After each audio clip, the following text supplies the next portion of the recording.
ಓಂ ಶ್ರೀ ಗುರುಭ್ಯೋ ನಮಃ. ಇಂದಿನ ಸತ್ಸಂಗಕ್ಕೆ ಎಲ್ಲ ಆತ್ಮಜ್ಯೋತಿಗಳಿಗೂ ಆದರದ ಸ್ವಾಗತ. ಅಖಂಡ ಗೀತಾ ಜ್ಞಾನ ಯಜ್ಞದಡಿಯಲ್ಲಿ ಗೀತಾ ರಸಾಯನದಲ್ಲಿ ಇಂದು ನಾವು ಅರ್ಜುನ ವಿಷಾದ ಯೋಗದ 2ನೇ ಶ್ಲೋಕದಿಂದ 6ನೇ ಶ್ಲೋಕದವರೆಗೂ ನಾವು ನೋಡೋಣ. ಮೊದಲನೇ ಶ್ಲೋಕವನ್ನ ನಾವು ನೋಡಾಗಿದೆ. ಹೇಗೆ ದುರ್ಯೋಧನನು ಅವನ ಮಾನಸಿಕ ಸ್ಥಿತಿಯನ್ನ ಇಟ್ಕೊಳ್ತಾನೆ, ಅವನು ಹೇಗೆ ಬದಲಾವಣೆ ಆಗುತ್ತೆ, ಅವನ ಪಾಂಡವರ ಸೈನ್ಯವನ್ನ ನೋಡಿದ ತಕ್ಷಣ ಅವನು ಹೇಗೆ ಕೊಂದು ಹೋಗ್ತಾನೆ, ಅವನು ಹೇಗೆ ವರ್ತಿಸ್ತಾನೆ ಅನ್ನೋದನ್ನ ನಾವು ಈ ಶ್ಲೋಕಗಳಲ್ಲಿ ನೋಡೋಣ. ಬನ್ನಿ. ಸಂಜಯ ಉವಾಚ ದೃಷ್ಟ್ವಾ ತು ಪಾಂಡವಾನೀಕಂ ಯೋಧಂ ದುರ್ಯೋಧನಸ್ತದಾ ಆಚಾರ್ಯಮುಪಸಂಗಮ್ಯ ರಾಜಾ ವಚನಂ ಅಬ್ರವೀತ್.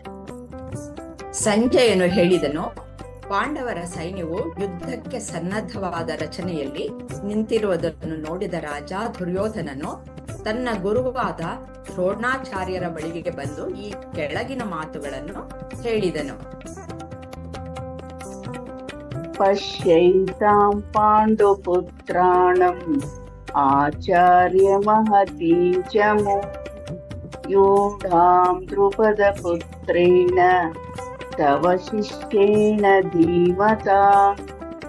ದುರ್ಯೋಧನನು ಹೇಳಿದನು, ಗೌರವಾನ್ವಿತ ಗುರುವೇ, ದ್ರುಪದನ ಮಗನಾದ ನಿಮ್ಮ ಪ್ರತಿಭಾನ್ವಿತ ಶಿಷ್ಯನಿಂದ ಯುದ್ಧಕ್ಕೆ ಎಷ್ಟು ಪರಿಣತರಾಗಿ ಸಜ್ಜುಗೊಂಡಿರುವ ಪಾಂಡುಪುತ್ರರ ಬಲಿಷ್ಠ ಸೇನೆಯನ್ನು ನೋಡು.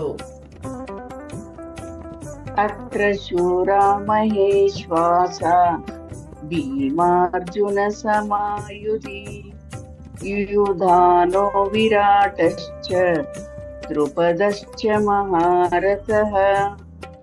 ಹೀಗೋ ಯುಯುಧಾನ, ವಿರಾಟ ಮತ್ತು ದ್ರುಪದನಂತಹ ಅನೇಕ ಶಕ್ತಿಶಾಲಿ ಯೋಧರು ಬಲಿಷ್ಠವಾದ ಬಿಲ್ಲುಗಳನ್ನು ಹಿಡಿದಿದ್ದಾರೆ ಮತ್ತು ಭೀಮ ಮತ್ತು ಅರ್ಜುನನಿಗೆ ಸಮನಾದ ಸೇನಾ ಪರಾಕ್ರಮವನ್ನು ಹೊಂದಿದ್ದಾರೆ. ದೃಷ್ಟಕೇತುಶ್ಚೇತಿತಾನಃ ಕಾಶಿರಾಜಶ್ಚ ವೀರ್ಯವಾನ್ ಪುರುಜಿತ್ ಕುಂತಿಭೋಜಶ್ಚ ಶೈಭಶ್ಚ ನರಪುಂಗವಃ. ದೃಷ್ಟಕೇತು, ಚೇಕಿತಾನ, ಕಾಶಿಯ ಧೀರರಾಜ, ಪುರುಜಿತ್, ಕುಂತಿಭೋಜ ಮತ್ತು ಶೈಭ್ಯರಂತಹ ನಿಪುಣ ವೀರರು ಇದ್ದಾರೆ, ಪುರುಷರಲ್ಲಿ ಉತ್ತಮರು. ಯುಧಾಮನುಶ್ಚ ವಿಕ್ರಾಂತ ಉತ್ತಮೌಜಾಶ್ಚ ವೀರ್ಯವಾನ್ ಸೌಭದ್ರೋ ದ್ರೌಪದೇಯಾಶ್ಚ ಸರ್ವ ಏವ ಮಹಾರಥಾಃ. ಅವರ ಶ್ರೇಣಿಯಲ್ಲಿ ಅವರು ಧೈರ್ಯಶಾಲಿ ಯುಧಾಮನ್ಯುವನ್ನು ಹೊಂದಿದ್ದಾರೆ. ಧೀರ ಉತ್ತಮೌಜರು, ಸುಭದ್ರೆಯ ಮಗ ಮತ್ತು ದ್ರೌಪದಿಯ ಪುತ್ರರು ಎಲ್ಲರೂ ಮಹಾ ಯೋಧ ನಾಯಕರು. ಇಲ್ಲಿ ದುರ್ಯೋಧನನು ದ್ರೋಣರನ್ನು ಕುರಿತಾಗಿ ಹೇಳ್ತಾನೆ, ನೋಡಿ, ನಿಮ್ಮ ಶಿಷ್ಯ ದುಷ್ಟದ್ಯುಮ್ನ ಅವನು ಸೇನೆಯನ್ನ ರಚಿಸಿದ್ದಾನೆ, ನಿಮ್ಮ ವಿರುದ್ಧವಾಗಿ ಅಂತಂದ್ರೆ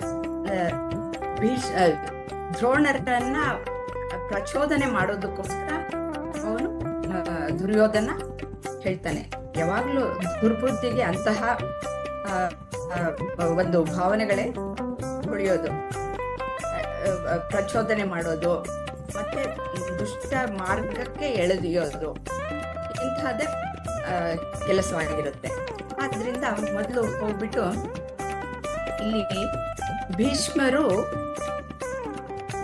ಸೈನ್ಯವನ್ನ ನಡೆಸ್ತಾ ಇರ್ತಾರೆ, ಅವ್ರು ಹೇಳ್ಬೇಕಾಗಿತ್ತು, ಆದ್ರೆ ಅವನು ಅಲ್ಲಿ ಹೇಳಲ್ಲ. ಯಾತಕ್ಕೆಂದ್ರೆ ಭೀಷ್ಮರ ಮುಂದೆ ನಿಂತು ಮಾತಾಡುವಂತಹ ಧೈರ್ಯ ಎದೆಗಾರಿಕೆ ಅವನಿಗೆ ಇರಲ್ಲ.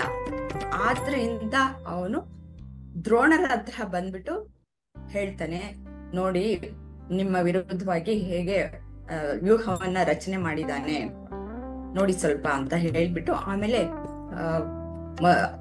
ಇಲ್ಲಿರುವಂತಹ ವೀರರನ್ನ ನೋಡಿ ಅಂತ ಬಿಟ್ಟು ಒಂದೊಂದಾಗಿ ವೀರರನ್ನ ಎಲ್ಲರೂ ಅವರು ಭೀಮ ಮತ್ತೆ ಅರ್ಜುನರಿಗೆ ಸಮಾನವಾದಂತಹ ಅವರು ಅಂತ ಬಿಟ್ಟು ಮೊದಲಿಗೆ ಹೇಳ್ತಾನೆ. ಅಂದ್ರೆ ಭೀಮ ಮತ್ತೆ ಅರ್ಜುನರನ್ನ ಯಾರು ಸೋಲ್ಸಕ್ಕಾಗಲ್ಲ ಅನ್ನುವುದು ಅವನ ತಲೆಯಲ್ಲಿ ಆಗ್ಲೇನೆ ಕೂತು ಬಿಟ್ಟಿರುತ್ತೆ. ಅವರು ಮಹಾವೀರರು ಅಂದ್ರೆ ಅವ್ರಿಗೆ ಹೆದರ್ಕೊಂಡಿದೀನಿ ಅನ್ನೋದನ್ನ ಅಲ್ಲಿ ಅವನು ತೋರ್ಪಡಿಸ್ಕೊಳ್ತಾನೆ. ಹೀಗೆ ಅಲ್ಲೇ ಅವನ ಮನಸ್ಸು ಹೇಗೆ ವಿಚಲಿತವಾಗುತ್ತೆ, ಅವನು ಎದೆಗಾರಿಕೆ ಕುಂದು ಹೋಗುತ್ತೆ. ಯಾವಾಗ್ಲೂ ಸತ್ಯದ ಕಡೆಗೆ ಇದ್ದಾಗ ಮಾತ್ರವೇ ಧೈರ್ಯ ಬರುವುದು, ನಾನು ಸತ್ಯದ ಕಡೆಗೆ ಇದ್ದೀನಿ ಅಂತ. ಈ ದುರ್ಬುದ್ಧಿ ಎನ್ನುವುದು ದುರ್ಯೋಧನನಿಗೆ ಯಾವಾಗ್ಲೂ ಪ್ರಪಂಚದ ಹೊರಗಡೆನೆ ಆಕರ್ಷಣೆ ಇರುವುದರಿಂದ ಪ್ರಪಂಚ ಅನ್ನೋದು ಅಶಾಶ್ವತ, ಅದು ಮಿಥ್ಯವಾಗಿರುತ್ತೆ. ಮಿಥ್ಯವನ್ನ ಹಿಡ್ಕೊಂಡಾಗ ಯಾರಿಗೂ ದೃಢವಾಗಿ ನಿಂತ್ಕೊಳ್ಳೋದಕ್ಕೆ ಸಾಧ್ಯ ಇಲ್ಲ. ಈಗ ನಾವು ಜೀವನದಲ್ಲಿ ಯಾವುದೇ ಒಂದು ಕಾರ್ಯವನ್ನು ಮಾಡಬೇಕಾದಾಗ ಮೊಟ್ಟ ಮೊದಲನೇದಾಗಿ ಆ ಕಾರ್ಯ ಎಲ್ಲಿ ನಡೆಯುತ್ತೆ? ನಿಮ್ಮ ನನ್ನ ಮನಸ್ಸಿನಲ್ಲಿ. ಈಗ ಮಾತಾಡ್ಬೇಕು ಅಂತಂದ್ರೆ ಮೊದಲು ಏನ್ ಮಾತಾಡ್ಬೇಕು ಅನ್ನೋದು ಮನಸ್ಸಿನಲ್ಲಿ ಬರುತ್ತೆ, ನಂತರ ಅದು ವಾಕ್ಯ ರೂಪವಾಗಿ ನಿಮ್ಮ ಬಾಯಿಯಿಂದ ಹೊರಗಡೆ ಬರುತ್ತೆ, ಶಬ್ದವಾಗಿ ಕೇಳಿಸುತ್ತೆ ಇನ್ನೊಬ್ಬರಿಗೆ, ಅಲ್ವೇ? ಅದೇ ರೀತಿ ನೀವು ಸ್ವಲ್ಪ ಗಮನ ಕೊಟ್ರೆ ನೀವು ಜೀವನದಲ್ಲಿ ಏನೇ ಕೆಲಸ ಮಾಡ್ತೀರಾ ಅದನ್ನ ಮೊಟ್ಟ ಮೊದಲನೇದಾಗಿ ನಿಮ್ಮ ಮನಸ್ಸಿನಲ್ಲಿ ಮಾಡ್ತೀರಾ. ಮನಸ್ಸಿನಲ್ಲಿ ಯಾವ ರೀತಿಯ ವಿಚಾರದ ಮೂಲಕ ನಿಮ್ಮ ಕೆಲಸ ನಡೆಯುತ್ತೆ ಆ ರೀತಿ ಅದು ಕಾರ್ಯ ರೂಪದಲ್ಲಿ ಹೊರಗಡೆಗೆ ಬರುತ್ತೆ. ಮನಸ್ಸಿನಲ್ಲಿ ಹೆದರಿಕೆ, ಭಯ, ವಿಚಲಿತೆ, ಕಳವಳ ಇದೆಲ್ಲ ಇದ್ರೆ ಕಾರ್ಯರೂಪದಲ್ಲೂ ಸಹ ಅದೇ ರೀತಿಯ ಒಂದು ಗುಣ ಹೊರಗಡೆ ಬರುತ್ತೆ. ಹೀಗೆ ಇಲ್ಲಿ ಮೊಟ್ಟ ಮೊದಲನೇದಾಗಿ ನಾವು ಈ ದುರ್ಯೋಧನನ ಮನಸ್ಥಿತಿಯನ್ನ ನಾವು ನೋಡ್ತಾ ಇದ್ದೇವೆ. ಏನಕ್ಕೆ ಮೊಟ್ಟ ಮೊದಲನೇದಾಗಿ ಅದನ್ನ ನಮ್ಗೆ ತೋರಿಸ್ತಾ ಇದ್ದಾರೆ ವ್ಯಾಸ ಮಹರ್ಷಿಗಳು?